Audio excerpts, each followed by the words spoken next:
Welcome to the GCN News Show. We've got expert analysis from the weekend's racing from Italy, France and Belgium, and Dan Lloyd's view from the commentary box. Marianne Vos scored a noteworthy victory. We also have tech news from Shimano. It was a big weekend of racing in the world of professional cycling, and GCN were at both the Strade Bianche and Roma Maxima in Italy. Saturday saw the modern Italian classic take to the dirt roads of Tuscany. A very impressive display from Team Cannondale saw them take a 1-2, with Moreno Mosa taking a great win, bridging alone to the break and then evading the peloton in the cobbled streets of Siena. Teammate Peter Sagan controlled the peloton behind and had the strength to take second.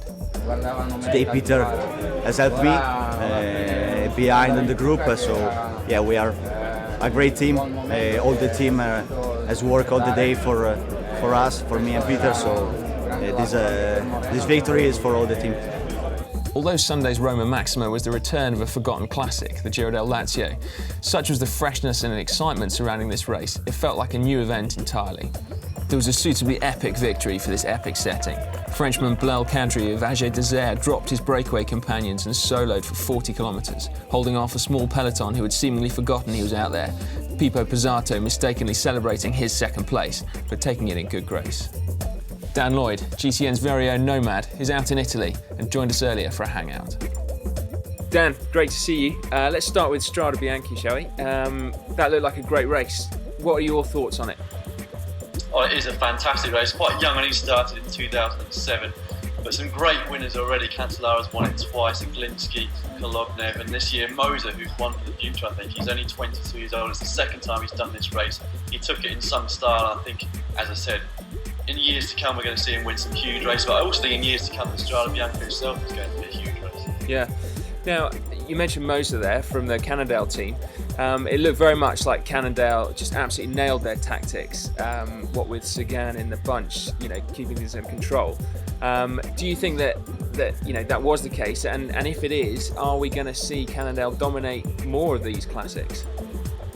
I don't think we're going to see them dominate the classics in any way. Of course, they've got two youngsters who seem to be supremely good at the one-day races, but they are both young. And I think one of the things about the big, long classes of 260 kilometres or more is that you also need the experience as well as the strength, which those two have already shown us that they've got. For sure, in the future, we're going to see those two winning some of the biggest races in the world. Whether that's going to be this year is another matter. Of course, they're both very well suited to Milan-San Remo, but there's a lot of other people that are older with more experience that are also peaking for those races. So it will be interesting this year, but I think that they're just going to be slightly outclassed by the older riders at this point in time. Yeah. So the fact that Cancellara looked like he was marked out of things on Saturday, you don't think that's going to be his season? In a nutshell, there, frustrated and and marked out of things.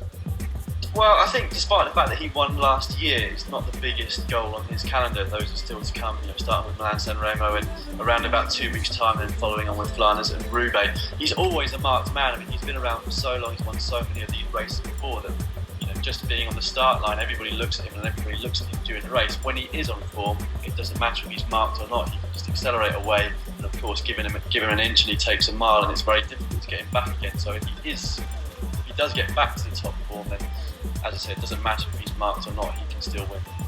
Good stuff. Okay, well, moving on to Sunday then, and the Roma Maxima. Watching on TV, that looked absolutely brilliant. A 40k solo break. Again, what were your thoughts when actually there? Well, as you said, 40k solo break, but let's not forget he was part of the early break, so he was away for a total of around about 130 kilometres, albeit with a few other riders to start with. And it's so rare these days that we see anybody from an early break succeed, particularly in a one-day race, which is normally so controlled. Whether or not that was anything to do with the lack of race radios, I'm not sure. Because obviously the argument that the race is more exciting because the riders didn't have all the information from the team cars behind. But just fair play to Cadry, really, the biggest race of his career, the biggest victory of his career, shall I say. And I think also we can expect to see more of him in the future. He's still only 26 years old, he's shown some prospects in other races. The first win should give him some more confidence. Yeah, good stuff. So yesterday obviously saw the start of Paris-Nice as well. We can't glean too much from the prologue time trial, I don't think, what with it being only 2.9k and very technical as well. Aside from, nice to see a new French name there with Damien Godin. Why do you think there aren't that many big names in Paris-Nice this year then? I think it's partly coincidence. I mean, of course, everybody sits down separately with their teams at the start of the year and makes their programmes. Paris-Nice is the race with more history, and generally it has the bigger name riders using it. Tirreno in the past has often been used mainly by the classics riders in preparation for the race we've already talked about, Milan San Remo, Paris-Roubaix, Tour of Flanders, which are coming in the weeks ahead. This year they've got four of the best Grand Tour riders in the world: Contador, Saxo Bank, we've got Nibali, who's now riding for Astana, Chris Froome, of course from Team Sky, Cadel Evans, who's also won the Tour de France for. So they've got an incredible lineup this year, and I think mainly, or a lot of eyes are going to be on Tirreno Adriatico, which is of course fantastic for RCS Sport to organise the race. Yeah, and that's where you're going to be, obviously, down this week. Enjoy it, and we look forward to hearing from you next week. The young New Zealander Emily Collins of Wiggle Honda took the win in Omloop van het Hageland this weekend in a stacked field. One notable rider was missing, however, Marianne Vos. She hasn't raced yet on the road this year. She seems to be pursuing a new goal, mountain biking. She took a few pointers from her giant off-road teammates and then demolished the field to win her first race, the Sunshine Cup in Cyprus. Although this was no World Cup, the field contained plenty of top riders, suggesting that Marianne may well have discovered yet another talent. Seems a bit unfair, really, doesn't it? Elsewhere in the media this week, Velo News, among others, have reports of Shimano's new 2014 ranges. No mention of hydraulic road discs as yet, but confirmation of a super light wheel set that has already been used by Team Sky for over a year. The C24 takes Shimano wheels into new territory with a claim of 1,100 grams per pair. Evidently, Shimano have many more announcements to make in the coming weeks and months. Disc brakes. So, what have we learned from cycling this week? That you should never ask Damiano Cunego for race advice. He forgot that Frenchman Blaise Cadry was down the road and told Pipo Pizzato that he was racing for the win.